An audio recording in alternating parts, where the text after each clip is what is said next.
پای دا یو زوی او موږ څلور پنځه وروڼه دا د ټولو وروڼو مشر و زموږ د ټول کور سرمایه هر یو شیز ایاز و هغې نه پس بیا څه نوکري میلاو شوه؟ نه چې زموږ ته څه نوکري وغیره څه نه دي.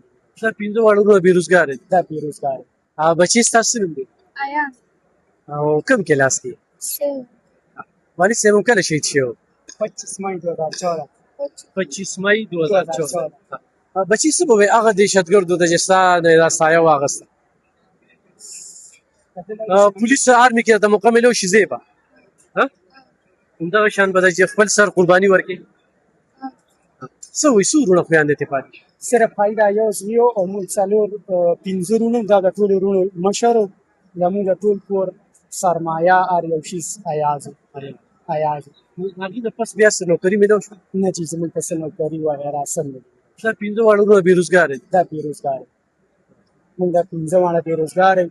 موږ دې پورې تنګ شو ما ورته اس پي او دپاره خپل ډاکومنټ جمع کړ چې زه نن پورې صفا دا 2014 دا وراره مې هغه وخت تقریبا د 9 میاشتو پاتې شوي او د هغې نه پس ستا تعلیم څومره دی؟ زما بي منډې ترډې مو وایي؟ منډې ترډې ناپ ټیوبونه هر یو شی تر دې پورې راغلم چې کانټیک هغه اس پي او چې کوم وخت یې روکي هغې ته مې هم دغه وکړو خو بس نن پورې موږ داسې یو چې زه به زمیندار او دغه خلک وي به زموږ لپاره هېڅ ګرانو کتونکو 2014 او بیا 2016 او د پولیس دغه افسران وایي چې د شهداو سره زمونږ مینه ده.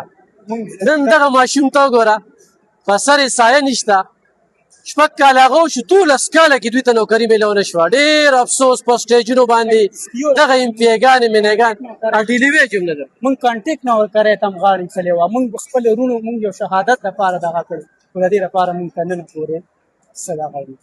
ګرانو کتونکو چې خپله محکمې خیال نه ساتي نو دغه بې حسه سیاسي خلک نن په سټیج باندې تاسو کتل څنګه تقریرونه وکړل وي دا څوک کوي دا ولې کوي دا پسې کوي کومې خبرې چې زه کوم کومې خبرې چې دا ماشوم کوي هغه دغه سیاسي خلک هم کولې خو نن درته زه دا ښیم چې داسې یوه سټوري چې ډېر افسوسناکه سټوري د 2014 نه واله 2026 پورې چې دلته کې مطمئنې موږ چې له کانټیک اس پي او موږ هم پرې موږ خوشحاله زموږ یو ورور یو دغه د محکمې ته راځي شهید شوی شبقدر بازار پیرنګ چوک کې مین چوک کې بازار دهشتګردو 25 مای 2014 باندې دا واقعه شوه یو شهریار او یو ایاز دا دواړه ماته په دغه بازار کې شهید شوي خو موږ د نوکرۍ لپاره دا وروڼه ډېر دا وکړي د دې ماشوم ته وویله موږ ورته موږ کانټیک واخله تر ننه پورې.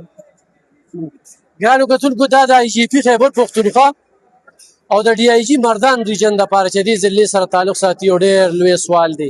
15 وروڼه دغه سایه وه دا یتیم بچي او زمیندارۍ کورنۍ سره تعلق ساتي. ډېر د افسوس خبره ستاسو